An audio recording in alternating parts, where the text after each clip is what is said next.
নমস্কার, আমি অর্ণব। 2016 এসএসসি মামলায় চাকরিহারা একজন যোগ্য শিক্ষাকর্মী। দেখুন, আজকে আমি যে বিষয়টি নিয়ে বলবো সেটি হচ্ছে নতুন যে পরীক্ষার কথা বলা হচ্ছে সেই সম্বন্ধে। আমরা যারা যোগ্য শিক্ষাকর্মী রয়েছি, যারা 2016 এসএসসি মামলায় চাকরি হারিয়েছি, এখনও রিভিউ পিটিশনে কী হবে জানি না, চেষ্টা করছি ফিরে আসার।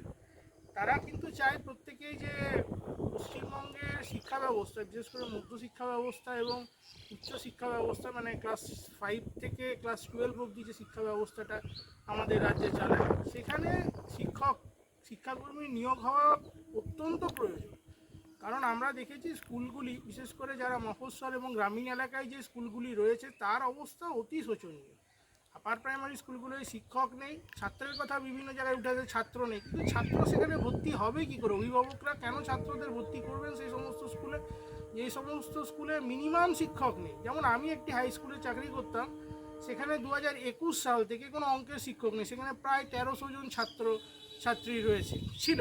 এখন তার আমি সেখানকার স্টাফ নই, সেই জন্য আর আমি এখন মানে অতীতকাল হিসেবে ব্যবহার করা ভালো।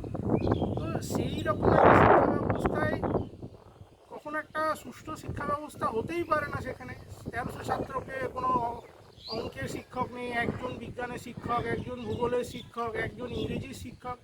এইভাবে একটা শিক্ষা ব্যবস্থা দীর্ঘদিন ধরে মানে চালানো হচ্ছে, চলছে বলে বলবো। দেখুন, যেহেতু স্কুলে কাজ করেছি কিছুদিন, সেই সূত্রে যতটুকু আমার ধারণা হয়েছে, পশ্চিমবঙ্গের মধ্যশিক্ষা ব্যবস্থা এবং এই উচ্চশিক্ষা ব্যবস্থা মানে 11-12-এর মধ্যে যদি একটুও শিক্ষা ব্যবস্থার উন্নতি করতে হয়, তাহলে ন্যূনতম 2 থেকে 2.5 লক্ষ শিক্ষাকর্মীকে নিয়োগ করতে হবে টোটাল। তবে গিয়ে নিয়ে শিক্ষা ব্যবস্থা সামান্য উন্নতি করা সম্ভব।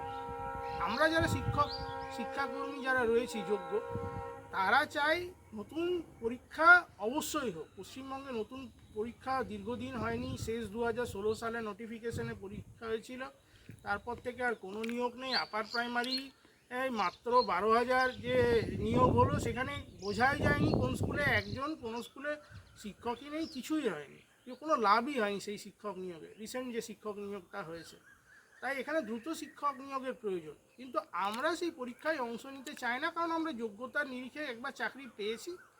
বারবার দেখুন, সেই জিনিসকে রিপিট করা সম্ভব নয়, আমাদের পক্ষেও সম্ভব নয়, প্র্যাকটিক্যালি সম্ভব নয়। এটা যদি একই মানুষ যদি বারবার একই জিনিস রিপিট করতে পারতো, তাহলে তো ভারতবর্ষ 2011-র পর আরও 2বার সেমিফাইনাল খেলেছিল ক্রিকেটে, তাও তো তারা মানে ফাইনালে উঠে জিততে পারেনি। বা রিসেন্ট যে ওডিআই বিশ্বকাপটা হলো, সেখানেও ভারতবর্ষ ফাইনালে গিয়েও হেরে গেল।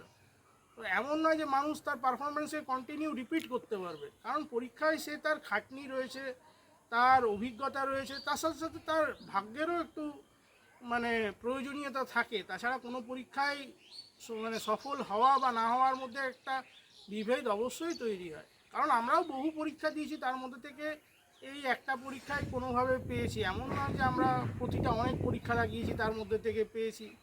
তো সবার ক্ষেত্রেই সেটাই স্বাভাবিক হয়, তারা বহু চেষ্টার মাধ্যমে হয়তো একটা পরীক্ষায় পায়, কখনো দুটো লাগে, একটা ছেড়ে দেয়, একটা পায়, একটাই রয়ে যায়, অভিজ্ঞতার কারণে একটাই থেকে যায়। এইভাবেই হয়, একটা ছেলের পক্ষে বহু পরীক্ষা লাগানো সম্ভব নয়, হয়ে ওঠে না। অনেক ভালো স্টুডেন্ট থাকে, তারা পারে, কিন্তু যাই হোক আমরা পারিনি। আমরা সেই জন্যই এই চাকরিতেই রয়ে গেছিলাম।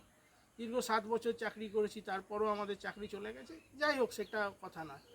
এখন দেখুন, পরীক্ষার ক্ষেত্রে কিছু সমস্যা কিন্তু পশ্চিমবঙ্গে আমরা দেখছি যেটা হচ্ছে। যেমন ধরুন, শুধু শিক্ষাক্ষেত্রেরই যদি ধরি, তাহলে দেখুন আপার প্রাইমারি নিয়ে দীর্ঘ আইনি জটিলতা হয়েছে, তারপর শেষে গিয়ে নিয়ে নিয়োগ পেয়েছে। মানে এত দীর্ঘ 2016 সালের নিয়োগ এসে 2000 মানে বিজ্ঞপ্তি, সেটা 2025 সালে এসে দীর্ঘ 9 বছরের একটা সংগ্রাম তারা করেছে।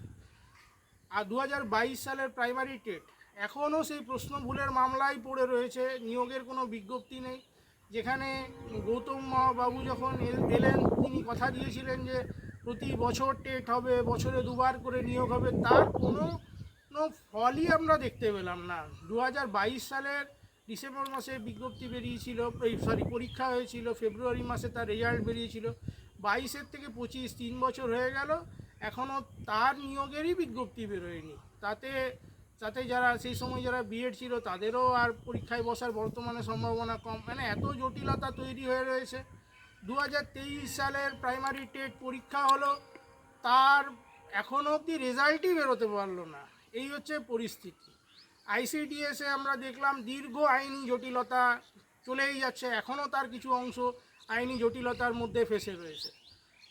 পিএসসি ক্লার্কশিপ নিয়োগের পরীক্ষার প্রশ্ন আগে বেরিয়ে যাওয়ার, প্রশ্ন লিক হওয়ার ব্যাপারে আইনি প্রক্রিয়ার মধ্যে এখনও ফেঁসে আছে। পশ্চিমবঙ্গের নিয়োগ প্রক্রিয়ায় যে কী যে মানে পরিস্থিতি তৈরি হয়েছে, সেটা আমার থেকে আপনারা যারা পরীক্ষার কথা ভাবছেন বা পরীক্ষা দেবেন বলে প্রস্তুতি নিচ্ছেন, তারা আরও ভালোভাবে বোঝেন এই জিনিসটাকে। কারণ পরীক্ষা হলেই সবার প্রথমেই যখনই কোশ্চেনের অ্যান্সার স্ক্রিপ্ট বেরোবে, তার আগে প্রথমেই প্রশ্ন ভুলের মামলা তৈরি হবে। প্রশ্ন ভুলের মামলার পর 100 পয়েন্ট রোস্টার, তারপরে ভ্যাকেন্সি স্টেটমেন্ট, মামলার পর মামলা। কবে যে সেই নিয়োগ প্রক্রিয়া শেষ হবে, যতই লিখে দিক 31শে ডিসেম্বরের মধ্যে নিয়োগ প্রক্রিয়া শেষ হবে। পশ্চিমবঙ্গের এই সাম্প্রতিকতম ইতিহাসে পরিষ্কার বোঝা যাচ্ছে এই নিয়োগ প্রক্রিয়া মুখে বলায় সব 31শে ডিসেম্বরের মধ্যে শেষ হওয়া, কবে শেষ হবে তার কোনো ঠিক নেই। এটা তো হচ্ছে একটি অংশ। এরপরে দ্বিতীয় অংশ রয়েছে, বর্তমানে যে গ্যাজেটটি প্রকাশিত হয়েছে সেখানে বলা হয়েছে 3 বছরের জন্য ওএমআর এর হার্ড কপি সংরক্ষণ করা হবে এবং 10 বছরের জন্য সফট কপি সংরক্ষণ করা হবে। এখানে আমরা দেখলাম যে একটা নিয়োগ প্রক্রিয়ার প্যানেল এক্সপায়ার করার পরে গিয়ে নিয়ে মামলা হচ্ছে, কোর্ট সেই মামলা গ্রহণ করছে এবং পরবর্তীকালে এই রায়দান এসছে যে সমস্ত নিয়োগ প্রক্রিয়া বাতিল। এমন হতে পারে যে এখন নিয়োগ প্রক্রিয়াটা করা হলো, আজ থেকে 10 বছর পর, মানে ধরে নিচ্ছি 25-এর পরে 35 সালে 2035 সালের পর আবার একটি কেস উঠলো, সেই কেসে দেখা গেল আবার সবার চাকরি চলে গেল। একটা তো কোনো জায়গায় কনক্লুশনে আসতে হবে যে না, প্যানেল এক্সপায়ার হওয়ার পর আর মামলা করা যাবে না। সুপ্রিম কোর্ট যদি এই অর্ডারটা দিয়ে রেখেছে, তাহলে সেই অর্ডারটাকেই ক্যারি ফরওয়ার্ড করা হলো না, মান্যতা দেওয়া হলো না, মেনে চলা হলো না। মানে এত জটিলতা তৈরি করা হচ্ছে সব বিষয় নিয়ে। কোনো একটা বিচার প্রক্রিয়াতে একটা কনক্লুসিভ তো কিছু জায়গায় আসতে হবে যে না, এই স্ট্যান্ডে, এই ভিত্তিতে যে আমরা দোষ পেয়েছি এসএসসি, তাহলে এসএসসিটাকে ভেঙে দিলাম, এসএসসি আর কোনো রকম নিয়োগ প্রক্রিয়া করতে পারবে না। বোর্ড কেন এক্সেস অ্যাপয়েন্টমেন্ট ইস্যু করেছে, বোর্ড করতে পারবে না। বা অর্থ দপ্তর কী করে এই নতুন যে রিক্রুটমেন্টগুলো হয়েছিল, মানে আফটার এক্সপায়ারি অফ প্যানেল যে রিক্রুটমেন্টগুলো করেছিল, তার অ্যাপ্রুভাল অর্থ দপ্তর থেকে এলো কীভাবে? এই ধরনের কোনো কোশ্চেনের কোনো উত্তর দিতেও চাইলো না, মানে কোর্ট জানতেই চাইলো না সরকারের কাছে বা আর্টিকেল 12 অথরিটির কাছে। কোনো উত্তর কেউ পেলো না, কোনো জনসাধারণ পেলো না। শুধু একটাই কথা বেরিয়ে এলো, নতুন পরীক্ষা হবে, নতুন পরীক্ষার ভবিষ্যৎ কী হবে, সেখানে আবার দুর্নীতি হবে, কে চাকরি পাবে, কিভাবে দুর্নীতি হবে।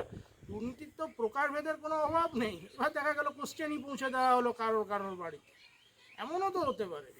তাই কোনো নির্দিষ্ট যদি এই রায়দান থেকে কাউকে শাস্তিই যদি প্রয়োগ করা না যায়, কে দোষী ছিল তাদেরকে চিহ্নিতকরণ করে যদি বিচার প্রক্রিয়ার মাধ্যমে নিয়ে আসাই না যায়, এমন তো হতে পারে না যে এত বড় একটা প্রায় 6000 জন যারা চিহ্নিতভাবে অযোগ্য এখনও যাদেরকে বলছে, তারা ওই 6 জন লোককেই ডেকে নিয়ে পরে টাকা দিল আর হলো, এমন তো নয়। নিশ্চয়ই কেউ দোকান খুলেছিল, তবেই কেউ গেছে এবং সে সাহায্য পেয়েছে। বহু সাধারণ লোক রয়েছে যাদের কাছে অর্থ ছিল, তারপরে তারা যায়নি, তারা চাকরি পায়নি। তাহলে এই যে লুপহোলগুলো, সেগুলোকে কোর্টও ধরার চেষ্টা করলো না এবং ধরা পড়লও না। তাই আমরা যারা যোগ্য শিক্ষাকর্মী, যারা যোগ্য হিসেবে নিজেদের দাবি করি, তারা চাই এই বিচার প্রক্রিয়াটা একটা কনক্লুসিভ জায়গায় যাক, যেখান থেকে একটা দিশানির্দেশ অন্তত পাওয়া যাবে। পরীক্ষা নেওয়া এটা সমাধান কখনোই হতে পারে না। এটা একটা মানে কি বলবো, একটা দুর্নীতির সমস্ত কিছুকে চাপা দিয়ে তার উপরে একটা চাদর চড়িয়ে আর একটা নতুন একটা জিনিসকে লেপে দেওয়ার একটা চেষ্টা। এইভাবে কোনো জিনিসকে চেপে দিয়ে, কোনো কিছুকে ঢাকা দিয়ে আর একটা প্রক্রিয়ার মাধ্যমে নিয়ে যাওয়া, সেই জিনিসটাকে কখনোই মানে একটা সুচিন্তিত সমাজ মেনে নিতে পারে না। তবে আমি প্রাইমারি রিক্রুটমেন্টের কথা বলতে পারবো না, সেক্ষেত্রে অনেক অজুহাত দেওয়া হয়েছে। আমি দেখেছি সেখানে বহু ভিডিওতে যে ওবিসি মামলা ফেসে আছে, এই ফেসে আছে, ওই ফেসে, বিভিন্ন কথা বলা হয়। এদিকে ওবিসি মামলা থাকা সত্ত্বেও এই রিক্রুটমেন্ট হয়ে যাচ্ছে, কলেজে ভর্তির ক্ষেত্রে সমস্যা আছে, সেইগুলোকে নিয়ে ভাবে না। কেন ওবিসি মামলা যখন ছিল না তখন কেন রিক্রুটমেন্ট হয়নি সেটাও আমি জানি না। প্রাইমারিতে কত ভ্যাকেন্সি আছে সেটা নিয়ে আমি কথা বলতে পারবো না, কিন্তু একটি সাংবাদিক সম্মেলনে মধ্যশিক্ষা পর্ষদের চেয়ারম্যান নিজে বলেছিলেন অন্তত 50,000 ভ্যাকেন্সি আছে। তাহলে সেই ভ্যাকেন্সি নিয়োগ কবে হবে, কিভাবে হবে? বছরে দুবার নিয়োগ তো ভুলেই গেলাম, বাদ দিয়ে দিন। এর আগেও একজন শিক্ষামন্ত্রী ছিলেন যিনি বলেছিলেন যে এসএসসি কি দুর্গাপুজো বছর বছর হবে। যাই হোক, সেসব নিয়ে এখন আর আলোচনা করে লাভ নেই, সে বছরও পেরিয়ে গেছে, আর ওই সব নেই। কিন্তু এসএসসির মাধ্যমে যে নিয়োগ প্রক্রিয়া হয়, অর্থাৎ আপার প্রাইমারি 9, 10, 11, 12, গ্রুপ সি এবং গ্রুপ ডি, এছাড়া লাইব্রেরিয়ান পোস্টে যে ভ্যাকেন্সিগুলো আছে যেগুলো সাঁওতালি মিডিয়াম ছাড়া যে এক্সামটা হয়, বেঙ্গলি মিডিয়াম, হিন্দি মিডিয়াম, আর যে সমস্ত আছে উড়িয়া নেপালি যে মিডিয়ামগুলো আছে, সেইখানে মানে যে মিডিয়ামগুলো আছে তার যে রিক্রুটমেন্টটা করে, যেহেতু সাঁওতালি মিডিয়ামের ভ্যাকেন্সিটা আলাদাভাবে নিয়োগ করে বর্তমানে এসএসসি, তাই এই যে স্কুলগুলো রয়েছে তার বাস্তব চিত্রকে যদি মানে সত্যি কথা বলতে গেলে ভারতবর্ষে শিক্ষা ব্যবস্থার যদি মানদণ্ডে অন্তত নিয়ে যাওয়ার একটা চেষ্টা করতে হয়, তাহলে অন্তত 2 থেকে 2.5 লক্ষ শিক্ষাকর্মীকে নিয়োগ ইমিডিয়েট করতে হবে। তবে গিয়ে নিয়ে পরিস্থিতির সামান্যতম কিছু উন্নতি দেখা যেতে পারে, তাও একটা দীর্ঘমেয়াদী প্রসেসের পরে। কারণ আজকেই শিক্ষক নিয়োগ করলে কালকেই তারা রেজাল্ট দিবে তেমন নয়, আর নাহলে খাতা কলমে ওই হাজার হাজার উন্নয়ন হচ্ছে যেরকম সেরকম হবে। কিন্তু নতুন চাকরি পরীক্ষা হওয়া অবশ্যই দরকার, কিন্তু তার আগে যারা যোগ্য ছিল তাদেরকে বিচার পাইয়ে দেওয়াটা এটা প্রয়োজন। দেখুন, আমি নিজেই কোনোদিনও এর আগে শিক্ষক নিয়োগের পরীক্ষায় বসতে পাইনি, তাই আমারও একটা ইচ্ছা আছে যদি শিক্ষক নিয়োগের পরীক্ষায় বসতে পাই। কিন্তু এখন তাই বলে এটা কখনোই চাইবো না যারা শিক্ষক ছিল তাদের চাকরি চলে যাক, বা আমি যখন শিক্ষাকর্মী ছিলাম আমারও চাকরি চলে যাক। কারণ বিচার ব্যবস্থা যখন মানুষকে বিচার দিতেই পারে না, তখন বিচার ব্যবস্থার উপর সাধারণ মানুষ প্রশ্ন তুলবে, এটাই স্বাভাবিক।